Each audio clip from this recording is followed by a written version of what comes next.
Salam mənim əzizlərli YouTube izləyicilərim. Necəsiz? İnşallah ki, yaxşısınız.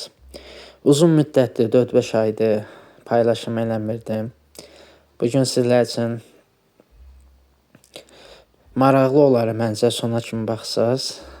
Mövsümə uyğun meyvəli tortun hazırlanmasını sizinlə bir yerdə danışa-danışa başa salacağım və hər kadra uyğun da fikirlərimi sizinlə bölüşəcəm. Biskvitimiz ağ biskvitdən ibarətdir, gördüyünüz kimi. Bunun resepti də 27 diametr, 26 diametr resepti də kanalımda var. Biskvit bölümündə də və 30 diametr, 22 diametr, 19 diametr və s. biskvitlərin resepti kanalımda var. Girib baxa bilərsiniz, daxil olub baxa bilərsiniz. Və kremimiz qaymaqlı şokoladlı kremdir. Qaymağı biraz boş çırpırıq mikserlə. İstəyənlər pralin də qata bilər və ya şokolad da əridib qata bilərsiniz. Bu formada şokoladla qaymaqlı kremi əldə edə bilərsiniz. Meyvələrimiz mövsümə uyğun olaraq çiyələk, banan və almalıdan istifadə etmişəm. İstəyənlər başqa meyvələrdən də istifadə edə bilərsiniz. Əsasən krem şokoladla olduğuna görə bu cür tuşməzə və şirin şokoladla kremə uyğun olan bu cür meyvələr daha yaxşıdır. İstəyənlər allergiyası olmayanlar məsələn kividə, portağalda vura bilərlər, amma allergiyası olanlara məsləhət görmürəm vurmağı. Və tortumuzun hər qatına bu cür gördüyünüz kimi bol meyvələr əlavə edirik və hər qatına da biskvitin şərbətdə, elə insan var ki, soruşur butulkada ki, nə idi? Butulkadakı şərbətdir, şərbətin də resepti kanalımda var. Qaynanmağını, suya nə qədər şəkər, limonu olmayanlar limon duzu da əlavə edə bilərlər. Və dostlar, kremimiz bu cür tortumuzun yığımı bu formada oldu. Və qaymaqlı krem haqqında da demək istəyirəm yeni izləyicilər üçün də ümumiyyətlə. Qaymaqlı kremimizin Hopla, Belarin və bu cür qaymaqlı kremlərin pratosunda hazırlamağı kanalımda var. İstəyənlər baxa bilərlər. Çünki çox adam sıvama prosesində soruşurlar, biz çətinlik çəkirik. Kremimiz ya bərk olur, ya qatılaşmır, ya duru olur, alınmır və s. Bu cür suallar həddindən artıq çoxdur.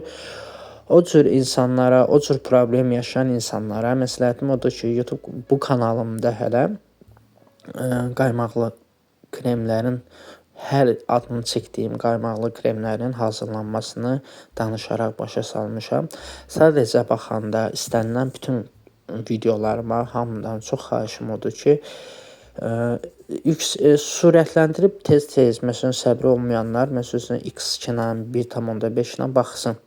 Amma qabağa verə-verə baxmayın. Çünki mən burada siz üçün danışıram və danışdığım şeyin görürəm ki, sualını mənə soruşurlar. Onun üçün çox xahiş edirəm. Siz çoxsuz, mən təkəm. Cavab verməyəndə də incisiz məndən. Onun üçün sizdən xahiş edirəm.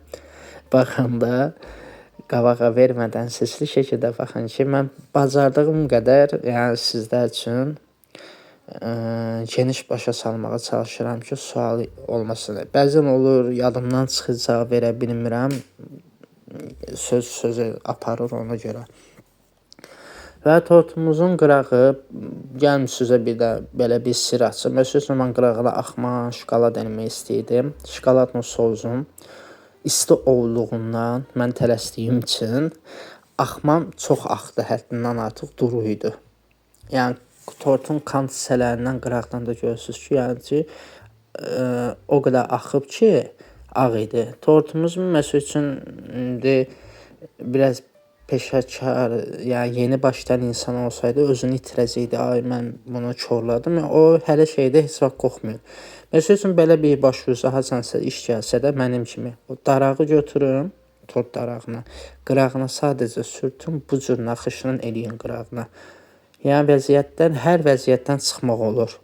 Sadəcə tort eləyəndə özünüzü qorxutmayın. Bu cür proseslərdən də çıxmaq, yəni ki, elə qəliz məsələ deyil. Məsələn, siz üçün bir də belə bir sirr açdım. Özüm başıma gələndə, həm də siz üçün də bir faydalı məlumat oldu. Tortumuzun yazısı Mehdiyə ad günün mübarək. Qırmızı rəngdə yazdıq ki, ağın üstündə rahat seçilsin. Və tortumuzun həm içindəki meyvəyə uyğun, həm fəslə uyğun, məsəl üçün bu cür istənilən adam şərt deyil, mən bu cür meyvələrdən istifadə edirəm, siz də eləyə bilərsiniz. Üstünə portağal da kəsib qoya bilərsiniz və s. başqa meyvələr də qoya bilərsiniz. Şərt deyil, mən bunu elədim, sizlər də bunu eləməlisiniz. Yəni ürəyinizdən keçən bir şeydə zövqünüzə uyğun bəzəyə bilərsiniz. Və dostlar, əgər videom, paylaşımlarım sizin xoşunuza gəlirsə və digər paylaşımlarımı qaçırmamaq üçün, düzdür, bu aralar gec-gec paylaşım eləyirəm şəxsi işlərimə görə. Başqa aşpaz sahəsində indi hal-hazırda da işləyirəm. Yəni məni çoxdandan Instagramda takib edənlər bilir. Onun üçün biraz gec-gec paylaşımlar eləyirəm. Yenə də kanalımda 300-dən çox videolar var. Hər növdə mastikala da bağlı, biskvitlərlə də bağlı, tortların 2 mərtəbəli, 3 mərtəbəli nişan tortlarından da bağlı bütün tortların hazırlanması, bəzəyi hamısı kanalımda var. Abunə olmağı unutmayın. Videolarımı baxın və kimə xeyri varsa, kimə ziyanı varsa da şərh bölümündə yazın. Baxdığınıza görə təşəkkürlər. Allah amanında.